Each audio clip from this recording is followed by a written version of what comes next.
to Silver Edition. I'm your host, Xavier Garcia, and today we have a special guest with us, former City of Monona Alder and current president of the Friends of San Damiano, Andrew Kitzlar.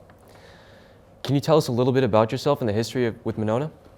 Yeah, thanks for, first of all, thanks for having me, and thanks for talking about the property of San Damiano and then the Friends of San Damiano as well. So as you said, my name is Andy Kitzlar. I grew up in Monona, longtime resident. I moved out to the East Coast for a while, but then when I moved back, my wife and I at the time and our dog knew that we wanted to have a sense of community. And we landed back in Monona. Never thought we'd live a mile and a half away from my parents, but ever since being back, really wanted to be involved. So one of the first things that I ever did was get involved with the Monona Grove School Education Foundation, actually. So I'm an MG grad. As I said, I grew up here, so I care a lot about the fine arts, the athletics, and just the general academic culture that we have here. So then I also got involved in city committees and city activities, and then also, as you mentioned, got elected to become an alder. It was a great experience to kind of see all facets of the government, to see all facets of the school district, and then that led me to my interest in this piece of property, San Damiano.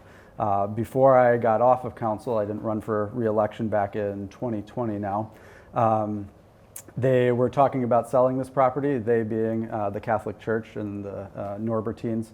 And it was something that I knew was a unique opportunity, that if we generally as a community pass this by, it would likely be developed into condominiums like much of the other areas around the lake of Lake Monona. And seeing its unique features, topography, et cetera, also the unique history of it, I didn't want to let it pass by. So at the time, back in 2020, me and a small group of individuals along with the city looked at what we could do to procure the property and save it for future generations to enjoy. So it's a little bit about me and kind of how I got interested in this specific topic. Can you give us a quick history of the San Damiano property? Yeah, it's hard to give a quick history of it because you can imagine land everywhere has a long history, but certainly thousands of years ago is when the history started. It was indigenous people that inhabited this land, and it was their land. The Ho-Chunk in particular nation had encampments there and had essentially villages and had a lot of spiritual and otherwise traditional ceremonies on this piece of property. And we know that because it's on the unregistered archaeological survey map of the Wisconsin Historical Society, and it has potential effigy mounds and different things like that.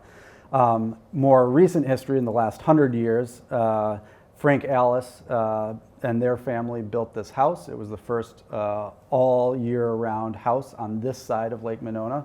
If you can imagine, a lot of people lived on the isthmus and then they would vacation on this side. And so there was a lot of vacation huts and actually hotels and different things like that. So that's the house that's currently there, was built by that family. Since in between that and kind of more current history, there were a number of individuals that owned the property, from one of the first anesthesiologists that was based in Madison, to a former mayor of Madison, and then two sisters who then donated it for $1 to the Norbertines. And the Norbertines are essentially, they're a branch of the Catholic Church. They're based out of De Pere. St. Norbert's College is a good example of something that's come out of that. And then they utilize this for kind of a residence and also an educational and relaxation area for students that went to UW-Madison. And then the Norbertines actually leased it out to other individuals who used it for a variety of different things. So we, or I should say the city, I'm not a part of the city purchased it recently, closed on the property in 2021, in June of that year, from the Norbertines. So that's a little bit of the history truncated. Well, thank you. Yeah, no problem. Who are the Friends of San Damiano? Yeah, good question. The Friends of San Damiano is an organization that was formulated kind of, 2 or 3 years ago, in 2020. COVID kind of makes my timeline a little bit blurry. But in 2020, when they were discussing, they being the city, the Norbertines and group of concerned citizens, of what we could do with the property and how we could save it for the future. So we've morphed from an iteration at that point to now working with the city and partnering in a more formal way on communicating and advocating for the property, as well as fundraising for the property in various ways. And so we have, our mission, I should say, is to conserve and protect this property fully. We really want to keep this property intact, tell the story about the property, and allow future generations to enjoy it without development on the property. Where are we at with deciding the fate of the property? Yeah, so right now, so the city back in August of 21, they formulated a steering committee, which had 4 recommended appointments by the Friends of San Damiano and then 4 appointments by the city. That is a city committee because ultimately the city owns the property and the city ultimately makes the decisions of what happens on the property. And I just want to make sure that that's clear because the Friends of San Damiano is a side nonprofit that's really advocating and doing a number of efforts to help this conservation of this property, but the city has the ultimate authority of it. If you haven't been there, I mean, the topography of what I like to call the Monona Cliffs, you know, there's about a 20 to 30 foot limestone wall on one end, and then there's really lowlands on the other end. There's the house, there's farming. We have a gardener that's been gardening there for 40 plus years, and he donates most of it to food pantries. So there's just a lot to explore. And, you know, I believe growing up here, a majority of the experience of the property was just driving by on Monona Drive, which I'm sure, you know, many of the students, including yourself, have done. But there's so much more once you get back. It's 10 acres, 1,500 feet of shoreline that's open to the public that has never been open to the public in the past. So we're really working in those 2 fronts to get people onto the property and then also to fundraise. So you mentioned Friends are fundraising. What are they raising funds for and how can one donate? Yeah, so great questions. So I'll start with the latter first. You can donate by going to sandamianomonona.org. There's a nice little button at the top that provides the instructions for either an in-mail donation or through our online services.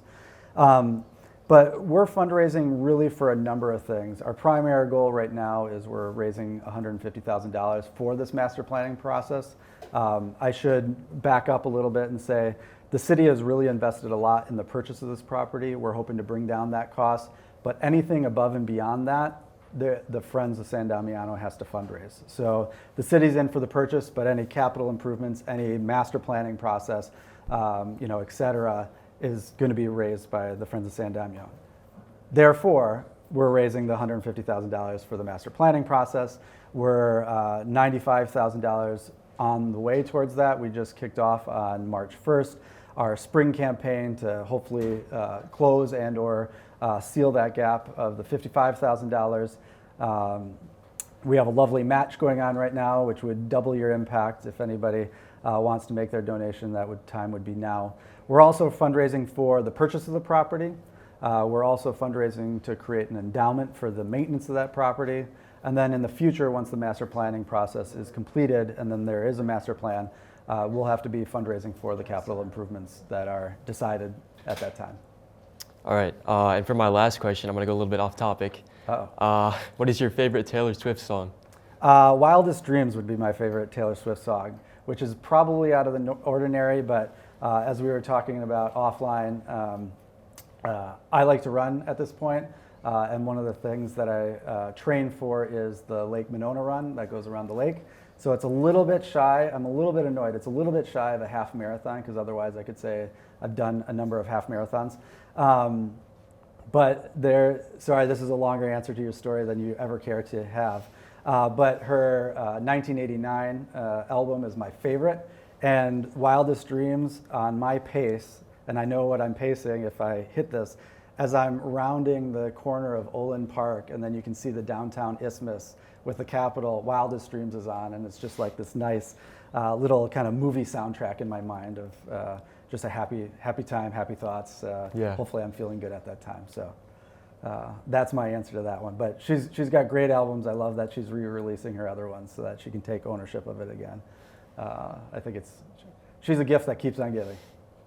Well, thank you for coming in and talking with us. Yeah, no problem. I appreciate it. And thank you all for watching. Make sure to check out sandamianomonona.org for more information on the property. I'm Xavier Garcia, and we will see you next time on the Silver Edition.